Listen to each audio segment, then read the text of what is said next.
வானொலியில் நீங்கள் கேட்டு மகிழ்ந்த தென்கட்சி கோ. சுவாமிநாதன் அவர்களின் இன்று ஒரு தகவல் கதை தொகுப்பினை கேட்கலாம். அமெரிக்க ஜனாதிபதி ஆப்ரஹாம் லிங்கன் ஒரு நாள் தன்னோட கோச்சு வண்டியில் தலைநகரான வாஷிங்டனுக்கு போயிட்டுருக்கிறார். கோச்சு வண்டி ஒரு சாலையில் போயிட்டுருக்கு. அந்த சாலைக்கு ஒரு பக்கத்தில் பயங்கரமான சதுப்பு நிலம். சதுப்பு நிலம்னா அது புதைகுழி, புதை மணல்ங்கிறோம்ல, அது மாதிரி. அந்த சதுப்பு நிலத்தில் யாராவது மாட்டிக்கிட்டால் அவ்வளோதான், ஆளை கொஞ்சம் கொஞ்சமாக உள்ளே அமுக்கிவிடும். தப்பிச்சு கரையிறது கஷ்டம். அப்படிப்பட்ட நிலம் அது. ஆப்ரஹாம் லிங்கன் ஏதோ ஒரு முக்கியமான அரசாங்க வேலையாக போயிட்டு திரும்பி வந்துக்கிட்டு இருக்கிறார். அதனால் அந்த சமயத்தில் அவர் விலை உசந்த ஆடைகளை அணிஞ்சிருக்கிறார். அப்படி அவர் அந்த கோச்சு வண்டியில் வந்துக்கிட்டு இருக்கிறாரு. அந்த சமயத்தில் ஒரு காட்சி அவர் கண்ணில் பட்டுவிட்டது. என்ன தெரியுமா? ரோட்டுக்கு பக்கத்தில் இருந்த சதுப்பு நிலத்தில் ஒரு இளம் பன்றி குட்டி சிக்கிக்கிட்டு தவிச்சிக்கிட்டு இருக்குது. பரிதாபமாக கத்திக்கிட்டு இருக்குது. அதை பார்த்தார் லிங்கன். அவருக்கு என்ன மாதிரி ஆயிட்டுது. உடனே வண்டியை நிறுத்த சொன்னார். கீழே இறங்கினார். தன்னோட விலை உசந்த ஆடைகளை பற்றி லட்சியம் பண்ணவே இல்லை. தனக்கே ஆபத்து வரலாம்ங்கிறத பற்றியும் கவலைப்படலை. தான் ஒரு குடியரசுத் தலைவருங்கிறத பற்றியும் அவர் நினச்சி பார்க்கல. நேராக அந்த சதுப்பு நிலம் பக்கமாக போனார். அந்த சேத்துல இறங்கி பன்றிக்குட்டியை காப்பாற்றி கரைக்கு கொண்டுட்டு வந்து சேர்த்துட்டார். அதுக்கப்புறம் நிம்மதியாக கோச்சு வண்டியில் ஏறி வெள்ள மாளிகைக்கு வந்து சேர்ந்தார். ட்ரெஸ்ஸு, உடம்பு பூரா சேறு சகதி. பார்க்குறவங்களுக்கெல்லாம் ஆச்சரியமாக போச்சு. அவங்களுக்கு ஒன்றும் புரியல. இவர் நேராக ட்ரெஸ்ஸு மாற்றிக்கிறதுக்காக போனார். கோச்சு வண்டி ஓட்டிகிட்டு வந்தவங்கிட்ட போய் எல்லோரும் கேட்டாங்க, என்ன ஆச்சு அப்படின்னு. அவர் வர்ற வழியில் நடந்த விவரத்தை சொன்னார். ஆப்ரஹாம் லிங்கனுடைய இந்த இறக்க குணத்தை எல்லாரும் பாராட்டினாங்களாம், புகழ்ந்தாங்களாம். ஆனால் இதுக்கு லிங்கன் என்ன பதில் சொன்னார் தெரியுமா? தயவு பண்ணி இந்த புகழ்ச்சியான பேச்சையெல்லாம் ஒதுக்குங்க, அதெல்லாம் வேணாம். அந்த சின்ன பிராணி சகதியில் மாட்டிக்கிட்டு துடிச்சிக்கிட்டு இருந்தது, அதை பார்த்தேன். உடனே என்னுடைய இதயத்தில் ஒரு முள் தைச்சது மாதிரி ஒரு உணர்வு. அந்த முள்ளை பிடுங்கி எறிஞ்சேன், அவ்வளவுதான். உண்மையில் அந்த பிராணிக்கு நான் உதவினேங்கிறத விட எனக்கு ஏற்பட்ட இன்னலை போக்கிட்டேன் அப்படிங்கிறது தான் உண்மை. அதுதான் பொருத்தம். அப்படி இருக்கிறப்போ இதில் புகழறதுக்கு என்ன இருக்குது அப்படின்னார் ஆப்ரஹாம் லிங்கன். எவ்வளவு யதார்த்தமான வார்த்தைகள் பாருங்கள். இந்த காலத்தில் நம்மளையும் பல பேர் அப்படி உண்டு. நீச்சல் தெரியாத ஒரு ஆள் தண்ணியில் இறங்கிட்டான். தண்ணி ஆழங்கிறது அப்புறமா தான் தெரிஞ்சுது. தத்தளிக்க ஆரம்பிச்சுட்டான். வாழ்னு கத்துறான். கரையில் நின்றுக்கிட்டு இருந்த ஒருத்தர் இதை பார்த்தார். உடனே அவருக்கு இதயத்தில் முள் தைச்சது மாதிரி ஒரு உணர்வு. உடனே குபீர்னு தண்ணியில் பாய்ஞ்சார். அவரை காப்பாற்றி கரைக்கு கொண்டுட்டு வந்து சேர்த்தார். இதை பார்த்துக்கிட்டு இருந்த இன்னொருத்தர் காப்பாற்றின அந்த ஆளை பாராட்டி புகழ்ந்தார். என்ன புகழாதீங்க சார் அப்படின்னார் அவர். ஏன்னு கேட்டார் இவர். நான் அந்த ஆளை ஏன் காப்பாற்றினேன் தெரியுமா? அவன் நேற்றுக்கு என்கிட்ட 300 ரூபா கடன் வாங்கியிருக்கிறான். இவன் தண்ணியில் போட்டான்னா நான் கொடுத்த கடனும் தண்ணியில் போடும். அதனால தான் விழுந்து காப்பாற்றினேன் அப்படின்னா அந்த ஆள். சில பேரை இப்படி சொல்கிறது உண்டு. அடுத்தவங்களை அனுசரித்து நடந்துக்க தெரியல, அவன் என்ன சார் மனுஷன் அப்படிம்பாங்க. சக மனிதர்களோடு எப்படி பழகிறது அப்படின்னு தெரியாததுனாலேயே பல பேர் இன்றைக்கி சங்கடப்பட்டுக்கிட்டு இருக்கிறாங்க. வசதி வாய்ப்பெல்லாம் சரியாக இருக்கும், ஆனால் வாழ்க்கை சரியாக இருக்காது. இன்னொருத்தர்கிட்ட எப்படி பேசுறது பழகிறதுங்கிறது தெரியாததுனால தான் இந்த அவஸ்தை. சரி, இந்த அவஸ்தை இல்லாமல் வாழறது எப்படி? இதுக்கு அனுபவசாலிகள் சில வழிமுறைகளை சொல்கிறாங்க. அதெல்லாம் என்னென்னங்கிறத இப்போ தெரிஞ்சுக்குவோம். முதல்ல நம்ம நாக்கு நம்ம கண்ட்ரோலில் இருக்கணும். வார்த்தைகளை கொட்டிவிட்டு அதுக்கப்புறம் அள்ள முடியாமல் கடந்து கஷ்டப்படக்கூடாது. எப்படி பேசுகிறோங்கிறதும் முக்கியம். பேசுகிறப்ப எப்படி முகத்தை வச்சுருக்கிறோங்கிறதும் முக்கியம். அன்பாக பேசினாலும் நல்லாயிருக்கும். அப்படி பேசுகிறப்ப ஆதரவாக அவர் தோள் மேலே ஒரு கையை போட்டுக்கிட்டு பேசினா இன்னமும் நல்லாயிருக்கும். ரெண்டாவது விஷயம், இன்னொருத்தர்கிட்ட பேசுகிறப்போ வாக்குறுதிகளை அள்ளி வீசக்கூடாது. கொடுக்குற வாக்குறுதி குறைச்சலாக இருக்கணும். அப்படி கொடுத்த வாக்குறுதியை கண்டிப்பாக நிறைவேற்றணும். நாம் ஒருத்தரை பாராட்டுறோம் அல்லது அவரை பற்றி அபிப்பிராயம் சொல்கிறோம்னா அது ஆக்கப்பூர்வமாக இருக்கணும். நம்ம பாராட்டு அல்லது விமர்சனம் அடுத்தவருடைய முன்னேற்றத்துக்கு உதவுறது மாதிரி இருக்கணும். நாம் சொல்கிறத கேட்டுட்டு அவன் தலையில் கையை வச்சுட்டு உட்காந்துடக்கூடாது. எப்பவும் உற்சாகமாக இருக்கணும், முகம் மலர்ச்சியாக இருக்கணும். மனுஷன் இருந்தால் வருத்தம், கவலை, ஏமாற்றம் எல்லாம் இருக்க தான் செய்யும். அதெல்லாம் மனசில் இருக்கட்டும். அந்த வருத்தமும் கவலையும் ஏமாற்றமும் சேர்ந்துக்கிட்டு நம்ம முகத்தில் இருக்கிற மலர்ச்சியை மூடி மறைக்கிறதுக்கு நாம் இடம் கொடுத்துடக்கூடாது. எந்த விஷயத்தை பற்றி யாருக்கிட்ட பேசினாலும் வெளிப்படையாக பேசணும், திறந்த மனசோடு பேசணும், மூடி மறைச்சி முழுங்கிக்கிட்டு இருக்கக்கூடாது. இன்னொருத்தர்கிட்ட பேசுகிறப்போ விவாதம் பண்ணுங்க, அது தப்பு இல்லை, ஆனால் வாதாடிக்கிட்டு இருக்கக்கூடாது. அதாவது என்ன சொல்கிறாங்கன்னா, டிஸ்கஸ் பண்ணலாம், ஆர்கியூ பண்ணக்கூடாதான். நம்மக்கிட்ட இருக்கிற நல்ல குணங்களை நாம் எடுத்து சொல்லிகிட்டு இருக்கக்கூடாது, அந்த நல்ல குணங்களே நம்மளை பற்றி எடுத்து சொல்லணும், அது மாதிரி நடந்துக்கணும். அதே மாதிரி அடுத்தவங்க கிட்ட உள்ள கெட்ட குணங்களை பற்றி அவசியம் இல்லாமல் நாம் பேச வேண்டியதில்லை. உங்களை பற்றி யாராவது தப்பாக பேசுகிறாங்களா, அப்படி அவங்க பேசுகிறதுல உண்மை இல்லையா அப்படின்னா அதை நீங்கள் பொருட்படுத்த வேண்டியதில்லை, விட்டுடலாம், அது தானாக போயிடும். ஒரு 4-5 பேரோட பேசிக்கிட்டு இருந்தீங்கன்னா எல்லாருக்கும் முக்கியத்துவம் கொடுங்க, யாரையும் அலட்சியப்படுத்தாதீங்க. தமாஷா பேசலாம், ஆனால் அவங்க தமாஷ் அடுத்தவங்களை கேலி பண்ணுறதா இருக்கக்கூடாது. நமக்கு கிடைக்க வேண்டியது கிடைக்கலையே அப்படிங்கிற தவிப்பு நம்மக்கிட்ட இருக்கக்கூடாது, அது தேவையில்லை. உங்கள் செயல்பாடுகள் தெளிவாக இருக்கட்டும், பாராட்டு தானாக அவங்கள தேடிட்டு வரும். இன்னொரு மனுஷனுடைய மனசில் கௌரவமான ஒரு இடத்த பிடிக்கணும்னா நாம் இந்த குணத்தையெல்லாம் நம்மக்கிட்ட வளர்த்துக்கணும். இதெல்லாம் அனுபவசாலிகள் சொல்லியிருக்கிற குறிப்புகள். இந்த குறிப்புகளை சரியாக புரிஞ்சுக்கணும், அது முக்கியம். தப்பாக புரிஞ்சுக்கிட்டா என்ன ஆகும் தெரியுமா? இதை கேளுங்க. ஒருத்தர் வந்தார், சார் அடுத்தவங்க தோள் மேலே கையை போட்டுக்கிட்டு அன்பாக பேசணும்னு சொன்னீங்க, அப்படி தான் பேசினேன், அவர் முதுகை கூட தட்டி கொடுத்தேன், என் வேலை போயிட்டுது சார், வீட்டுக்கு அனுப்பிச்சிட்டாங்க அப்படின்னார். யாருக்கிட்ட அப்படி பேசுனீங்கன்னு கேட்டோம். என் முதலாளிகிட்ட சார் அப்படிங்கிறார் ரொம்ப சோகமாக. அந்த ஆள் என்னை கண்ணாப்புண்ணான்னு திட்டிவிட்டான் சார், அதை நினச்சா எனக்கு ரொம்ப வருத்தமாக இருக்குது அப்படின்னு சொல்லி கவலைப்பட்டார் ஒருத்தர்.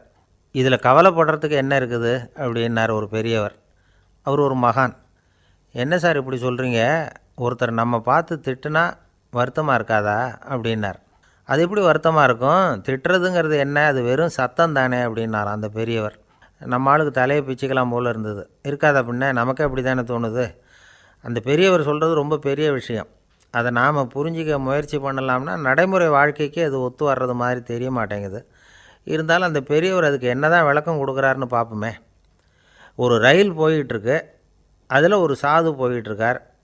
அந்த ரயில் அவர் ஹரித்வாரம் போயிட்டுருக்கார். அவர் ரயிலில் ஏகப்பட்ட கூட்டம்.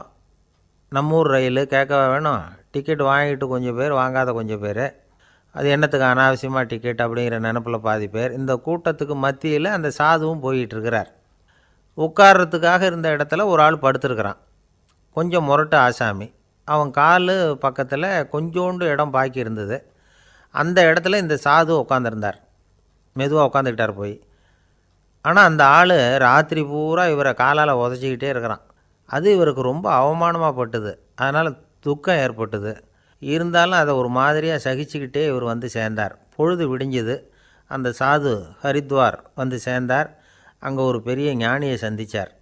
ராத்திரி ரயிலில் அந்த ஆள் உதைச்சதையும் அதனால் தனக்கு ஏற்பட்ட துக்கத்தையும் இந்த சாது அந்த ஞானிகிட்ட சொன்னார். சொல்லிவிட்டு, ஏன் சுவாமி எனக்கு துக்கம் ஏற்பட்டதே, அது தப்பா அப்படின்னு கேட்டார். தவறு தான்னார் அந்த ஞானி. உனக்கு இன்னமும் தேக அபிமானம் போகலைங்கிறது தான் அது காட்டுது. அஷ்டாவக்கிரர் என்ன சொல்கிறார் தெரியுமா? உண்மையான ஞானி யாராவது தன்னை வந்தனை செய்தால் அதற்காக சந்தோஷப்பட மாட்டார், யாராவது நிந்தனை செய்தால் அதற்காக வருத்தப்பட மாட்டார் அப்படின்னு சொல்கிறார். நிந்தனைங்கிறது ஒரு ஒலி தான். தேகாபிமானம் இருக்கிற வரைக்கும் இந்த ஒலி நம்மளை வேதனைப்படுத்தும். நான் தேகம் இல்லை, ஆத்மா அப்படிங்கிற நினைவு இருந்தால் இந்த ஒலி நம்மளை பாதிக்காது. மனு என்ன சொல்கிறார் தெரியுமா? ஒரு சாதகன் பாராட்டுதலை விஷம்னு நினச்சி பயப்படணும், அவமானத்தை அமிர்தம்னு நினச்சி சந்தோஷப்படணுங்கிறார். அவமானப்பட்டால் கவலைப்படாமல் எப்படி இருக்க முடியும் அப்படின்னு தான் நமக்கு தோணும். அதனால தான் நம்மளில் யாரும் இதுக்கு உதாரணமாக யாரையும் காட்ட முடியல. புத்தரையும் கபீரையும் உதாரணமாக காட்டுறாங்க. அவங்களுக்கெல்லாம் அவமானம் ஏற்பட்டப்போ கவலையே படலையாம். புத்தரை அவமானப்படுத்தணுங்கிறதுக்காக கௌசாம்பி ராணி ஒரு இளம் பெண்ணை கொலை பண்ணி சடலத்தை புத்தர் குடிசைக்கு முன்னாடி போட சொன்னார். போட்டாங்க. புத்தர் தான் அந்த பொண்ணை கெடுத்து கொலை பண்ணிவிட்டார்னு எல்லோரும் நினச்சாங்க. ஆனால் புத்தர் இதை பற்றி கவலையே படலை. அப்புறமா உண்மை தெரிஞ்சதும் புத்தர் புகழ் இன்னும் அதிகமாகிட்டுது. ஒரு பெரிய சபையில் ஒரு மோசமான பொண்ணு நுழைஞ்சி தனக்கும் கபீருக்கும் சம்பந்தம் உண்டுன்னு சொன்னார். கபீர் கவலைப்படலை. அவங்க மாதிரியெல்லாம் நாமளும் இருக்க கற்றுக்கணும். நிந்தனை, அபகீர்த்தி, அவமானம் எல்லாம் ஆண்டவன் கொடுக்குற பிரசாதம்னு நினைக்கணும் அப்படின்னு சொல்கிறார் அந்த ஞானி.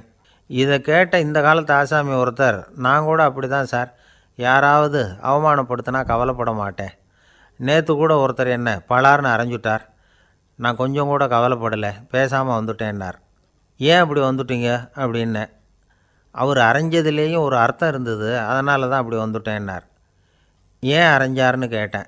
10 வருஷத்துக்கு முன்னாடி 15 ரூபா அவர்கிட்ட கடன் வாங்கினேன், அதை கேட்டு கேட்டு பார்த்துட்டு கடைசியாக தான் அரைஞ்சார் அப்படின்னார். ஆண்டவனுடைய பிரசாதம் இவருக்கு அடிக்கடி கிடைக்கும் போல இருக்குது. ஆசைப்படுறதில் தப்பு இல்லை, ஆனால் அந்த ஆசை தேவைக்கு தகுந்த மாதிரி இருக்கணும். தேவைக்கு மீறிய ஆசைகள் இருக்குது பாருங்கள், அது தேவையில்லை. இந்த கருத்தை வலியுறுத்தது மாதிரி ஒரு கதை உண்டு. தேவேந்திரனுக்கு திடீர்னு வீடு கட்டணும்னு ஒரு ஆசை வந்து தான். வீடுன்னா நாம் கட்டுற மாதிரி இல்லை. தேவேந்திரன் வீடுன்னா சும்மாவா, ஒரு பிரம்மாண்டமான அரண்மனை கட்டணும். அது மாதிரி இந்த 3 லோகத்துலேயும் ஒரு அரண்மனை கிடையாது அப்படின்னு எல்லாரும் சொல்லணும். இது அவனோட ஆசை. உடனே தேவ தச்சரான விஸ்வகர்மாவை கூப்பிட்டான், உத்தரவு போட்டான். விஸ்வகர்மா தன்னுடைய உதவியாளர்களை எல்லாம் கூப்பிட்டு ஒன்றா சேர்த்துக்கிட்டார். படாத பாடுபட்டு ஒரு பெரிய அரண்மனையை கட்டி முடித்தார். கட்டி முடிக்க 1000 வருஷம் ஆச்சு. தேவேந்திரன் வந்து பார்க்குறான். அவனுக்கு திருப்தி ஏற்படலை. என்னுடைய அந்தஸ்துக்கு இது ரொம்ப சாதாரணமான கட்டிடம், இதை விட இன்னும் பெருசாக கட்டு அப்படின்னா. தேவ தச்சர் திணறி போயிட்டார். அவரால் அதுக்கு மேலே எதுவும் செய்ய முடியல. என்ன பண்ணுறதுன்னு யோசனை பண்ணார். நேராக நாரதர் காலில் போய் விழுந்தார். நீங்கள் தான் என்னை இந்த பிரச்சனையிலேருந்து காப்பாற்றணும்னார். நாரதர் யோசனை பண்ணார். சரி கவலைப்படாதேன்னார். நேராக இந்திரன்கிட்ட போனார்.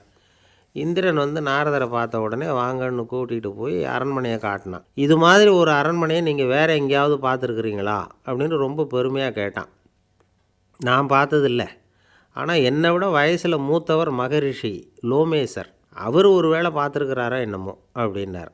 உடனே அவரை மனசில் நினச்சி தியானம் பண்ணினார். அடுத்த கணம் லோமேசர் அங்கே வந்தார். இடையில் ஒரு சின்ன துண்டு, கையில் ஒரு கமண்டலம், தலையில் ஒரு பாய், அவ்வளவுதான் அவர்கிட்ட இருந்தது. எதுக்காக தலையில் எந்த பாய் அப்படின்னு கேட்டான் இந்திரன். என்ன மாதிரி அற்ப ஆயுள் உள்ள ஒரு ஜீவன் தனியாக வீடு கட்டிக்கிட்டு திண்டாடணுமா?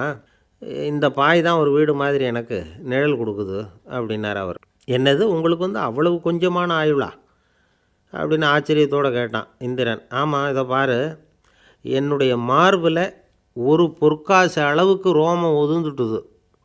எப்போ என் உடம்புல உள்ள எல்லா ரோமமும் உதிர்ந்துருமோ அப்போ என்னுடைய ஆயுள் முடியும் அப்படின்னார். எப்போ அந்த ரோமங்கள் பூரா உதிரும்னு கேட்டான் இவன். ஒரு பிரம்மா மறைஞ்சதும் ஒரு ரோமம் உதிரும். என் உடம்புல உள்ள ரோமங்களின் எண்ணிக்கை எவ்வளவோ அவ்வளவு பிரம்மாக்கள் தோன்றி அவங்க ஆயுள் முடியும் பொழுது என் உடம்புல உள்ள ரோமங்கள் பூரா உதிரும் அப்படின்னார். அப்படின்னா ஒரு பிரம்மாவோட ஆயுள் எவ்வளவு காலம்னு கேட்டான். ஒரு பிரம்மாவுக்கு 100 தேவ வருஷம். ஒவ்வொரு தேவ வருஷத்துக்கும் 365 தேவ நாள்.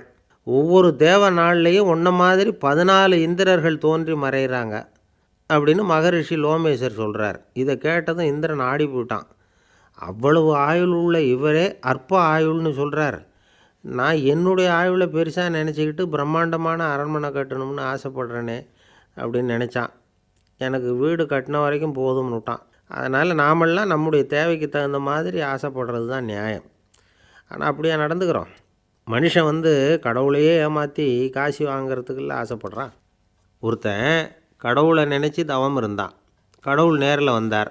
தேவலோகத்தில் ரூபாய்க்கெல்லாம் என்ன மதிப்புன்னு கேட்டான்.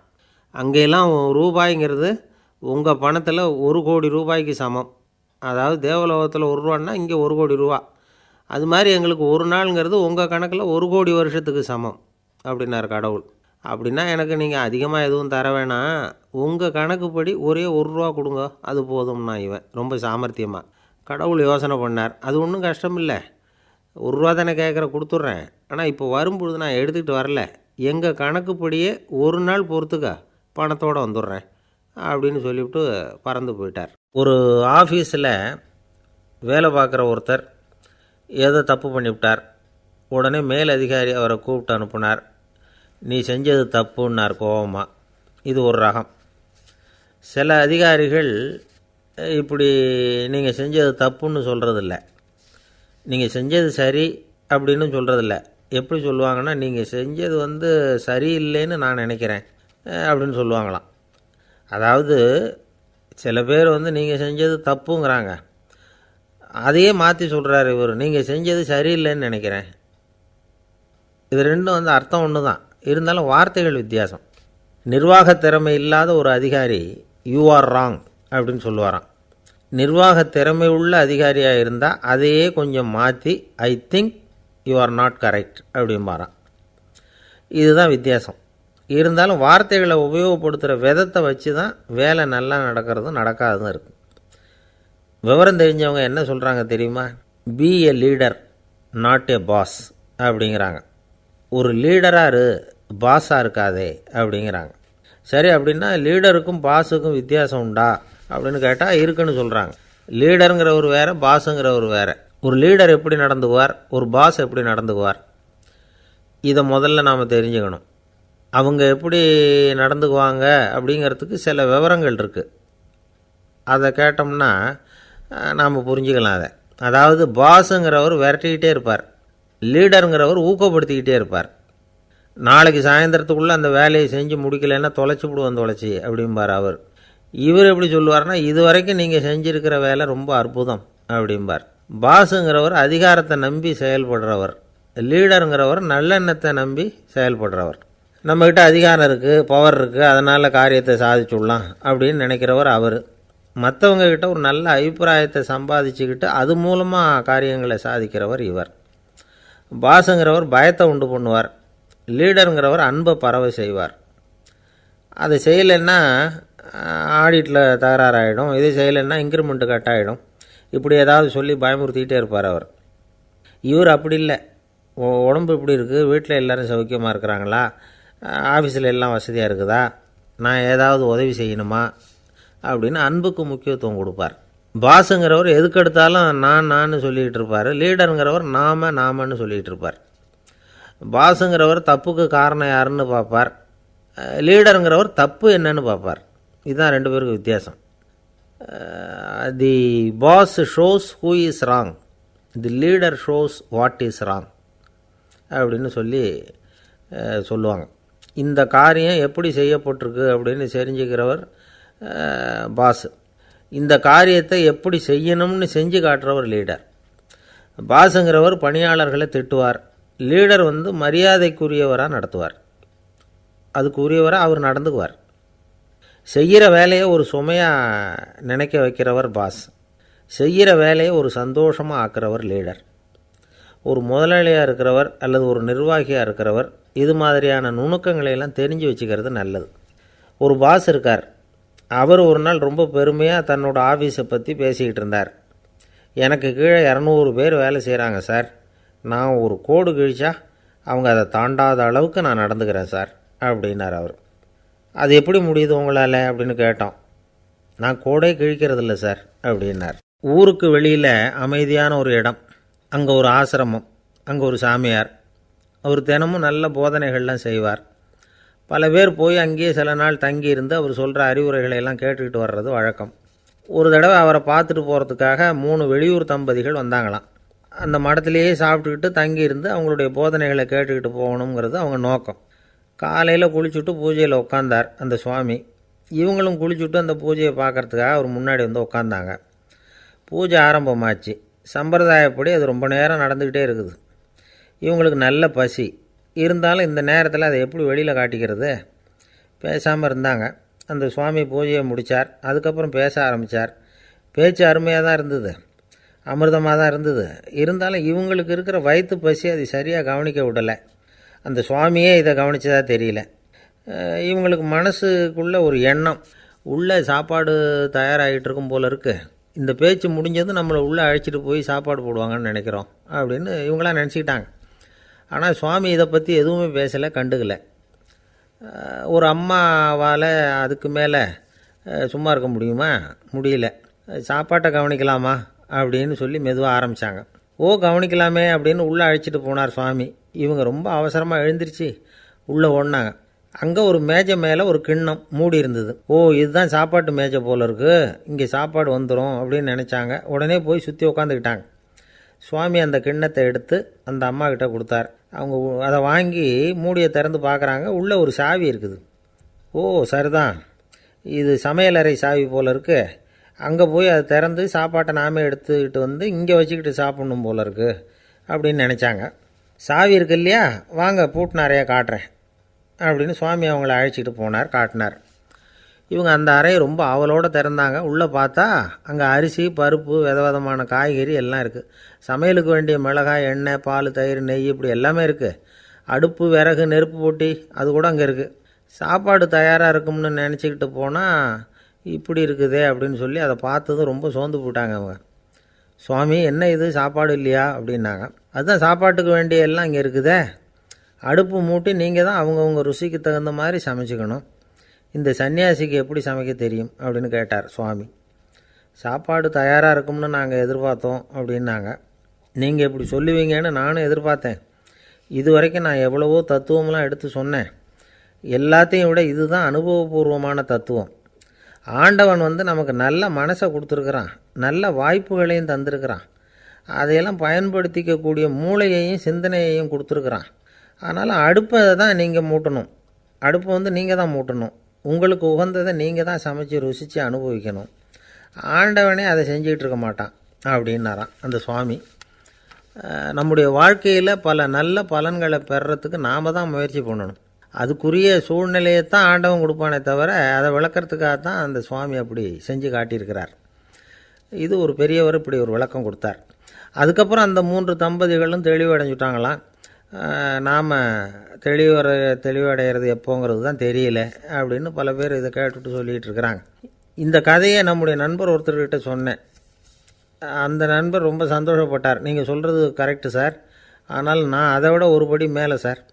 எனக்கெல்லாம் அரிசி, பருப்பு இருக்கிற ரூம் எதுன்னு கையை காட்டிட்டா போதும். உடனே கிண்ணத்துலேருந்து சாவியை எடுத்து கொடுக்கணுங்கிற அவசியம்லாம் இல்லை எனக்கு. அப்புறம் எப்படி ரூமை திறந்துருவீங்க அப்படின்னு கேட்டேன்.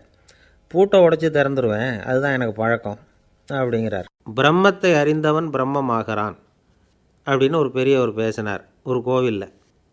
தைத்திரிய உபனிஷத்து அப்படி சொல்லுதான். இதை கேட்கும்பொழுது நமக்கு ஒரு சந்தேகம் வரும். அது எப்படி? பிரம்மத்தை அறிந்தவன் பிரம்மம் ஆகிறான்னா, சிங்கத்தை அறிந்தவன் சிங்கம் ஆகிறானா, தோசையை அறிந்தவன் தோசை ஆகிறானா? இப்படிப்பட்ட சந்தேகம் நமக்கு வர்றதில் ஒன்றும் ஆச்சரியம் இல்லை. இது இயற்கை. இதுக்கும் அந்த பெரியவரே பதில் சொல்கிறார். சிங்கம் வேற, நாம் வேற. அதனால் சிங்கத்தை அறிந்தவன் சிங்கம் ஆக மாட்டான். ஆனால் பிரம்மம் வேற, நாம் வேற இல்லை.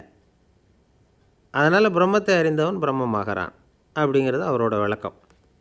மனிதன் அவன்தான் தான் பிரம்மங்கிறது தெரியாதனால தான் அதை வேறு எங்கேயோ தேடிகிட்டு இருக்கிறான். கடைசியில் அது தான் தாங்கிறது புரிஞ்சுக்கிற பொழுது அவன் பிரம்மம் ஆகிடுறான். இதை விளக்கிறதுக்கு ஒரு உபநிஷத்து கதையே இருக்குது. நமக்கு தெரிஞ்ச கதை தான், ஆனால் அதை வேறு விதமான அர்த்தத்தில் விளையாட்டாக சொல்லிகிட்டு இருக்கிறோம். ஒரு சமயம் ஒரு 10 நண்பர்கள் ஒரு காட்டு வழியாக போய்கிட்டு இருக்கிறாங்க. குறுக்க ஒரு நதி, அதை கடந்து அடுத்த பக்கம் போகணும். எல்லோரும் ஒரு வழியாக கடந்து அடுத்த கரைக்கு போய் சேர்ந்துட்டாங்க. அங்கே போய் சேர்ந்ததுக்கப்புறம் எல்லோரும் பத்திரமா வந்து சேர்ந்துட்டோமா அப்படின்னு தெரிஞ்சுக்கிறதுக்காக எண்ணி பார்க்குறான் அந்த கூட்டத்து தலைவன். அவங்க மொத்தம் 10 பேர். ஆனால் அவன் எண்ணி பார்க்குறப்போ 9 தான் வருது. ஏன்னா அவன் தன்னை விட்டுவிட்டான். எதிரில் நிற்கிறவங்கள மட்டுமே எண்ணுறான். ஐயோ 10வது ஆள் எங்கேங்கிறான், பதறான். சரி நீ இரு, நான் எண்ணி பார்க்குறேன்னு சொல்லிவிட்டு இன்னொருத்தன் வந்து எண்ணுறான். அவனும் தன்னை விட்டுட்டு எண்ணுறான். 9 தான் வருது. எல்லோரும் கொய்யோ முறையோன்னு கத்த ஆரம்பிச்சிட்டாங்க. அந்த சமயத்தில் ஒரு பெரியவர் அந்த பக்கமாக வர்றார். என்ன விஷயம்னு விசாரிக்கிறார். 10வது ஆளை 6 அடிச்சுட்டு போட்டுது அப்படின்னு சொல்லி இவங்க அழறாங்க. சரி அழாதீங்க அப்படின்னு சொல்லி அந்த தலைவனை பார்த்து இப்படி வாங்குறார், வர்றான். இப்போ எனக்கு முன்னாடி ஒரு தரம் எண்ணு பார்க்கலாம்ங்கிறார். 1 2 3ன்னு ஆரம்பித்து 9ல் வந்து முடிக்கிறான். உடனே பெரியவர் நீ தான் அந்த 10வது ஆள் அப்படிங்கிறார். இது உண்மை. நாம் தான் நம்மளை வேறு எங்கேயோ தேடிகிட்டு இருக்கிறோம். நாம் எங்கேயோ தேடிகிட்டு இருக்கிறோமே, அந்த பிரம்மம் நாம் தான். இப்படி ஒரு பெரிய உண்மையை விளக்கிறதுக்காக தான் அப்படி ஒரு கதை சொல்லப்பட்டது. ஆனால் அதை நாம் வேறு விதமாக வேடிக்கையாக உபயோகப்படுத்திக்கிட்டு இருக்கிறோம். எப்படி தெரியுமா? ஒரு ஆத்தங்கரையில் ஒரு 10 பேர் முழிச்சுக்கிட்டே நின்றுக்கிட்டு இருந்தாங்களாம். அந்த பக்கமாக வந்த ஒருத்தன் ஏன் இப்படி முழிச்சுக்கிட்டு நிற்கிறீங்கன்னு கேட்டிருக்கிறான். எங்களுக்கு நீச்சல் தெரியாது, நாங்கள்லாம் அடுத்த கரைக்கு போய் சேரணும் அப்படின்னு நாங்களாம். சரி நான் கொண்டுட்டு போய் விட்றேன். எல்லாரும் அக்கறைக்கு போய் சேர்ந்த உடனே ஆளுக்கு ₹1 வீதமாக மொத்தம் ₹10 எனக்கு கொடுக்கணும் அப்படின்ட்டுருக்கான் இவன். சரின்னு ஒத்துக்கிட்டாங்க. இவன் ஒவ்வொருத்தராக கையை பிடிச்சி மெதுவாக ஆற்றுல இறக்கி அழைச்சிட்டு போயிட்டான். 9 பேரை கரை சேர்த்துட்டான். 10வது ஆள் பாதி ஆற்றுல போயிட்டுருக்கிறப்போ திடீர்னு வெள்ளம் வந்துட்டுது. புடி நழுவி போச்சு. கையை விட்டுட்டான். வெள்ளம் அடிச்சிட்டு போட்டுது. அழைச்சிட்டு வந்தவன் நீச்சல் அடித்து தடுமாறி கரைக்கு வந்து சேர்ந்துட்டான். கரையில் இருந்தவங்களுக்கு இந்த விஷயம் தெரியாது. இருந்தாலும் இவன் உடம்பு பூரா நனைஞ்சி கொஞ்சம் அதிகமாக மூச்சு வாங்க நின்றுக்கிட்டு இருந்தானா, ஏன் இப்படி மூச்சு வாங்குது, என்ன விஷயம் அப்படின்னு கேட்டாங்களாம். அதுக்கு இவன் கொஞ்சமாக அலட்டிக்காமல் சொன்னானான், வேறு ஒன்றும் இல்லை, நீங்கள் கொடுக்க வேண்டிய 10 ரூபாயில் 1 ரூபா குறைஞ்சி போச்சு, அவ்வளவுதான் அப்படின்னானா. ஒருத்தரை பார்த்து உன்னுடைய நண்பர்கள் யார் அப்படின்னு ஒரு கேள்வி கேட்டு பாருங்கள். கொஞ்சம் யோசித்து பதில் சொல்லுவாங்க. அவங்கக்கிட்டேயே உன்னுடைய எதிரிகள் யார் அப்படின்னு கேளுங்க, கடகடன்னு ஒப்பிச்சிருவாங்க. நம்ம மனசு இருக்க அது எப்படின்னா, நம்ம நண்பர்களை விட எதிரிகளை அது நல்லா ஞாபகத்தில் வச்சுக்கும். இது ஒரு ஆச்சரியமான உண்மை. உங்களால் நண்பர்களை மறந்துட முடியும், ஆனால் எதிரிகளை மறந்துட முடியாது. இது ஒரு வேடிக்கையான நிலைமை தான். அழகான தருணங்களை நாம் ஏன் மறந்துடுறோம்? இது இயற்கை. ஏன்னா நம்ம மனசு மலர்களை கவனிக்கிறதில்ல, அதில் இருக்கிற முள்ளை தான் கவனிக்குது. தன்னை காயப்படுத்துகிற எதையும் அது உடனே கண்டுகொள்ளுது. ஒரு தெளிந்த சிந்தனை உடைய மனசு மிக அழகாக உள்ள எல்லாத்தையும் கவனிக்கும். அது நன்றியுடன் உணரக்கூடிய எல்லாத்தையும் பார்த்து குறிச்சிக்கும். இப்படிப்பட்டவங்க வாழ்க்கை இயல்பாகவே நல்லா அமையும். அது ரொம்ப அபூர்வம். மனசில் உள்ள ஒரு சிறிய அமைப்பை மாற்றுவதை பொறுத்து தான் இந்த விஷயம் அப்படிங்கிறார் ஓஷோ. ஒரு யூத கோவில் இருந்து தான், அது யூதர்களின் மடமாகவும் இருந்தது. அங்கே ஒரு தலைமை குரு, அவர் ரொம்ப கண்டிப்பானவர். அந்த கோவிலை ஒட்டி ஒரு தோட்டம். ஒரு நாள் காலையில் அந்த தோட்டத்தில் 2 இளம் யூதர்கள் நடந்து போய்கிட்டு இருக்கிறாங்க. காலையில் 1 மணி நேரம், மாலையில் 1 மணி நேரம் அவங்க அந்த தோட்டத்தில் நடக்கிறதுக்கு அனுமதி உண்டு. மற்ற நேரங்களில் அவங்க மத புத்தகங்களை படிக்கணும், பிற விதிமுறைகளை கடைபிடிக்கணும். அந்த 2 பேருமே தொடர்ந்து புகைப்பிடிக்கிற பழக்கம் உள்ளவங்க. ஆனால் கோவில் மடத்தில் இருக்கிறப்போ அவங்க புகைப்பிடிக்க முடியாது, அது கடுமையான குற்றம். சரி, நாம் தோட்டத்தில் இருக்கிறப்போவாவது புகைப்பிடிக்கலாமா அப்படின்னு ஒரு ஆசை அவங்க 2 பேருக்குமே. இருந்தாலும் பயம். இப்படி கேட்டால் மதகுரு என்ன சொல்லுவாரோ அல்லது என்ன செய்வாரோங்கிற பயம். இப்படியே கொஞ்ச நாள் ஆச்சு. ஒரு நாள் இந்த 2 பேரில் ஒருத்தன் ரொம்ப கலங்கி போய் அந்த கோவிலிருந்து வெளியில் வந்துக்கிட்டு இருந்தான். வந்தவன் நேராக தோட்டத்து பக்கம் போனான். அங்கே இன்னொருத்தன் ஆனந்தமாக புகை பிடிச்சிக்கிட்டு இருக்கிறான். அதை பார்த்து தான் இவனுக்கு அதிர்ச்சி. அட கடவுளே, என்ன இது, நீ கேட்காமலே ஆரம்பிச்சிட்டியா அப்படின்னா. இல்லை நான் கேட்டுவிட்டு தான் ஆரம்பிச்சிருக்கேன்னா அவன். அப்படியா, என்ன மனுஷன் இவர், நானும் தான் கேட்டேன், என்ன கண்ணாபுண்ணான்னு திட்டிவிட்டார். இது என்ன கோவிலா இல்லை நரகமா? உனக்கு புகை பிடிக்கணும்னு ஆசையாக இருந்தால் நரகத்துக்கு போகணும்னு சொல்லிவிட்டார். அது சரி, உன்னை மட்டும் எப்படி அனுமதிச்சார் அப்படின்னு கேட்டான் இவன். அவன் சிரிச்சுக்கிட்டே, நீ எப்படி கேட்ட சொல்லு அப்படின்னா. நாம் இந்த தோட்டத்துக்கு வர அனுமதிக்கப்பட்டிருக்கிறதே ஜபத்துக்காகத்தானே, அதனால் நான் ஜபம் சொல்லும் பொழுது புகை பிடிக்கலாமா அப்படின்னு கேட்டேன். அதுக்கு தான் அவர் சத்தம் போட்டு என்னை அடிக்கவே வந்துட்டார் அப்படின்னா இவன். நீ ஒரு மாதிரியாக கேட்டிருக்க, நான் வேறு மாதிரியாக கேட்டிருக்கிறேன். ஜபம் சொல்லும்போது புகை பிடிக்கலாமான்னு நீ கேட்டிருக்க. ஐயா, புகை பிடிக்கும் பொழுது ஜபிக்கலாமா அப்படின்னு நான் கேட்டேன். அதில் தப்பு ஒன்றும் இல்லை அப்படின்னு பதில் சொல்லிட்டார் அப்படின்னா. ஒரு சிறிய மாற்றம்தான் அது மிகப்பெரிய மாறுதலை ஏற்படுத்தி விட்டது. மனசு நல்ல விதமாக சிந்திக்க ஆரம்பிச்சுட்டுதுன்னா மகிழ்ச்சிக்கு பஞ்சம் இல்லை. ஒரு கஞ்சன் ஆற்றுல விழுந்துட்டான். வெள்ளத்தில் தத்தளிச்சிக்கிட்டு இருக்கிறான். கரையில் நின்ன ஒருத்தர், உன் கையை கொண்டா இப்படி பிடிச்சி இழுத்து கரையில் சேர்த்து விடுறேன்னார். எதையும் கொடுத்து பழக்கம் இல்லாத அவன் கையையும் கொடுக்க மாட்டேன்னுட்டான். இவர் பார்த்தார், உன் கையை கொடுன்னு சொல்கிறதுக்கு பதிலாக நான் என் கையை கொடுக்குறேன் பிடிச்சிக்கோ அப்படின்னார். அவன் கப்புன்னு பிடிச்சிக்கிட்டான், இழுத்து கரையில் போட்டார். இந்த உலகத்தில் எவ்வளவோ உயிரினங்கள் இருக்குது. ஒவ்வொன்றும் ஒவ்வொரு விதமாக சண்டை போடுது. இப்போ 2 மாடு சண்டை போட்டுக்குதுன்னு வச்சுக்கோங்க, என்ன பண்ணும்? 2 முட்டிக்கும். அதுக்கு சண்டை போடுறதுக்கு ஆயுதமாக உபயோகப்படுறது அதோட கொம்பு. 2 சேவல் சண்டை போட்டுக்குதுன்னு வச்சுக்கோங்க, அதுக்கு ஆயுதமாக உபயோகப்படுறது அதோட கால் நகம். காலால் தான் அது ஒன்றோட ஒன்று சண்டை போட்டுக்கும். ஆனால் 2 மனுஷன் சண்டை போட்டுக்கிறான்னு வச்சுக்கோங்க, இவன் இன்னதை தான் ஆயுதமாக உபயோகப்படுத்துவான்னு குறிப்பிட்டு சொல்ல முடியாது. கல்லை எடுப்பான், கத்தி எடுப்பான், துப்பாக்கி எடுப்பான், என்ன வேணாலும் பண்ணுவான். வாயால் திட்டுவான், கையால் அடிப்பான், காலால் உதைப்பான், சகலகலா வல்லவன். விலங்குகள்லாம் பொதுவாக வாயை சாப்பிட்றதுக்கு மட்டும்தான் உபயோகப்படுத்துது. ஆனால் இவனுக்கு சாப்பிட்றதுக்கும் அதுதான், சாப்பிட்டு விட்டு திட்டுறதுக்கும் அதுதான். ஆனால் ஒரு விஷயத்தில் மட்டும் கெட்டிக்கிறேன். அதாவது நாம் சண்டை போட்டுக்கிட்டாலும் பரவாயில்லை, கோழிகள் சண்டை போடாமல் இருக்கணும் அப்படின்னு ஆசைப்படுறான். எதுக்காக? கோழிகள் சண்டை போடாமல் இருந்தால் நிறைய முட்டைகள் போடுமா, அதுக்காக தான் இந்த அக்கறை.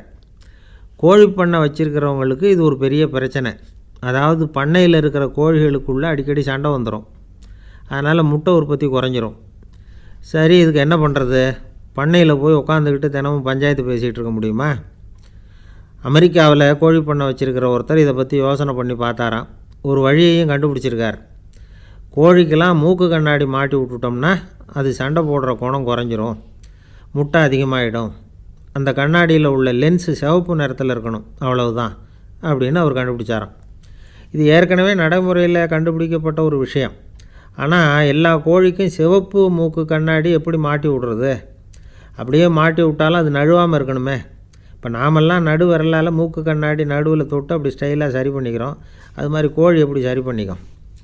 இதுதான் பிரச்சனை. இதுக்கு அவர் என்ன வழி கண்டுபிடிச்சாருன்னா, கோழிக்கெல்லாம் மூக்கு கண்ணாடிக்கு பதிலாக விழியொட்டு வில்லைகள், கான்டாக்ட் லென்ஸ், அதை பொருத்தி விட்டா என்ன அப்படின்னு யோசனை பண்ணார். அதே மாதிரி பண்ணார். அதே மாதிரி செஞ்சு பார்த்தார், வெற்றி.